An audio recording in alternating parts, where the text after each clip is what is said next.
Në Gjirokastër po vërehet një interes gjithnjë më i lartë nga shtetas të huaj për të punësuar në sektor të ndryshëm të ekonomisë lokale. Ky trend vjen si rezultat i hapjes së tregut të punës dhe zhvillimit të aktiviteteve turistike, të cilat kanë shtuar nevojën për fuqi punëtore të kualifikuar dhe sezonale. Në një intervistë për RTS, Marseda Xarba, drejtoreshe e Drejtorisë Rajonale të Punësimit në Gjirokastër, theksoi se muajt e fundit është shtuar numri i aplikimeve nga të huajt për të punuar ligjërisht në qytet dhe zonat përreth. Pas të dhënave që ne kemi në sistemin tonë të punësimit dhe nëpërmjet Albanias që agjencitë të ndryshme kanë bërë kërkesë për punonjës të huaj, shohim një rritje, sidomos në sektorin përpunues, numri të cilëve kanë kërkesat e larta për punonjës dhe nuk i mbulojmë dot vetëm me punonjës shqiptar.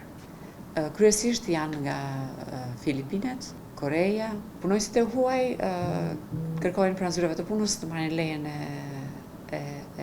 mundësisë për të punuar këtu në Shqipëri dhe kryesisht në Gjirokastër, në qarkun e Gjirokastrës, dhe pastaj aplikimi është online, çdo gjë ndodh online dhe është sektori i emigracionit i cili pastaj jep lejen përfundimtare për të punuar brenda Shqipërisë.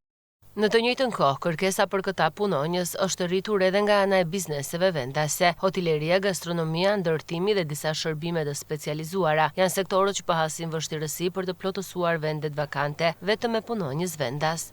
Sektorët të cilët preferojnë më tepër shtetasit e huaj janë sektorët përpunues, duke qenë që numri i tyre është shumë i lartë dhe nuk mbulohet me zyrat e punës, me kërkesat që ka zyrat e punës për punonjës. Bizneset kanë kërkesë.